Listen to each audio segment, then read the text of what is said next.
Assalamualaikum warahmatullahi wabarakatuh. Selamat pagi anak-anak. Kita berjumpa lagi dalam pembelajaran bahasa Indonesia. Bagaimana kabar kalian? Semoga sehat selalu. Ikuti protokol kesehatan, jaga jarak, selalu cuci tangan dan pakai masker ya. Baiklah anak-anak, sebelum kita mulai belajar, marilah kita berdoa dulu. Berdoa mulai. Doa sebelum belajar. Bismillahirrohmanirrohim.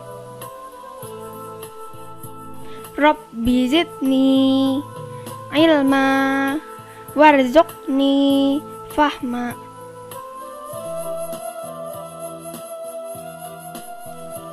Artinya,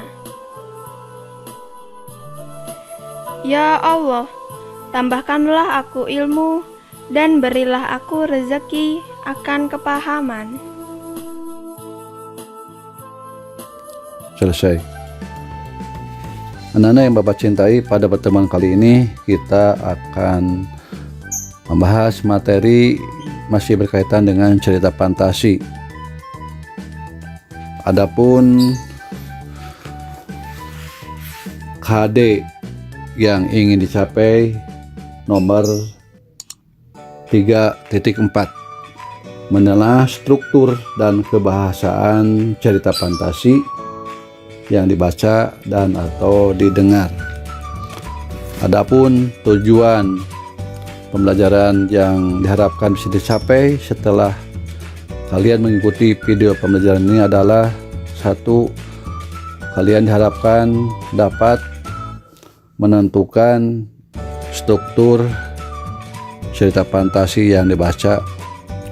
2. Dapat menentukan ciri kebahasaan cerita fantasi yang dibaca. Baiklah anak-anak, kita mulai saja. Struktur cerita fantasi ada 3 bagian. 1. Orientasi, 2. Komplikasi, 3. Resolusi. 1. Orientasi berisi pengenalan tokoh dan watak, latar cerita, dan sedikit alur cerita. Ulangi, orientasi berisi pengenalan tokoh dan latar cerita. 2. Komplikasi berisi munculnya masalah hingga masalah itu memuncak atau klimaks. 3. Resolusi berisi penyelesaian masalah yang terjadi. Untuk lebih jelasnya, silakan kalian pelajari buku paket halaman 60 sampai 62. Di sana ada contoh struktur cerita fantasi yang berjudul Belajar dengan Gajah Mada.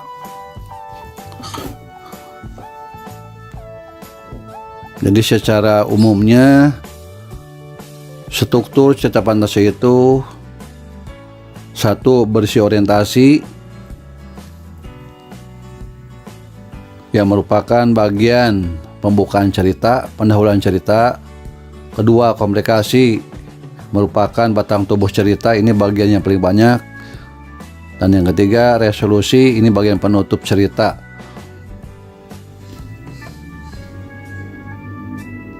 Anak-anak yang Bapak cintai, kita lanjutkan saja ke materi berikutnya, yaitu tentang ciri kebahasaan cerita fantasi. Ini juga bisa kalian pelajari di buku paket Bahasa Indonesia kelas 7 halaman 68 sampai 69. Ciri kebahasaan cerita fantasi: 1. Menggunakan kata ganti dan nama orang sebagai sudut pandang penceritaan. 2. Menggunakan kata yang mencerap atau mengapi panca indera untuk menggambarkan latar, baik latar tempat, latar waktu maupun latar suasana. 3. Menggunakan kata sambung penanda urutan waktu. 4. Menggunakan kata atau ungkapan keterkejutan. 5. Menggunakan dialog atau kalimat langsung.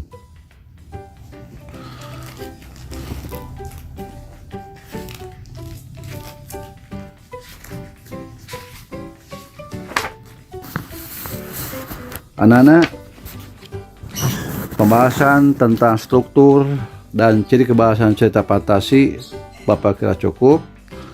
Namun agar kalian lebih paham lagi, silahkan pelajari buku paket seperti yang tadi Bapak ungkapkan. Anak-anak, sebelum mengakhiri pembelajaran hari ini, nanti di akhir video pembelajaran ini ada LKS. LKS ada 2 bagian. Bagian pertama berkaitan dengan latihan menentukan struktur cerita fantasi. Kemudian bagian 2 latihan yang ada kaitannya dengan ciri kebahasaan cerita fantasi. Bagian itu hanya menjodohkan saja. Coba pelajari LKS-nya, kemudian coba kerjakan secepatnya menggunakan ballpoint atau pulpen. Kemudian tulisannya Bapak harapkan mudah dibaca. Jika sudah selesai dikerjakan, silakan dipoto lalu kirimkan ke Bapak atau Ibu guru bahasa Indonesia kalian melalui WA Japri. Bapak tunggu, Ibu guru tunggu secepatnya. Jangan ditunda-tunda ya.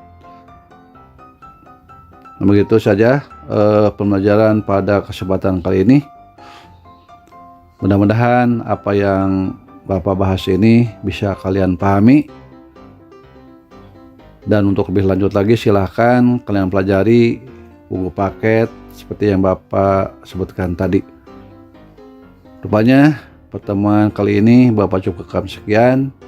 Tidak lupa Bapak sebagai manusia biasa tidak luput dari kekurangan dan kehilapan. Oleh karena itu mohon dimaafkan. Sekian. Wassalamualaikum warahmatullahi wabarakatuh.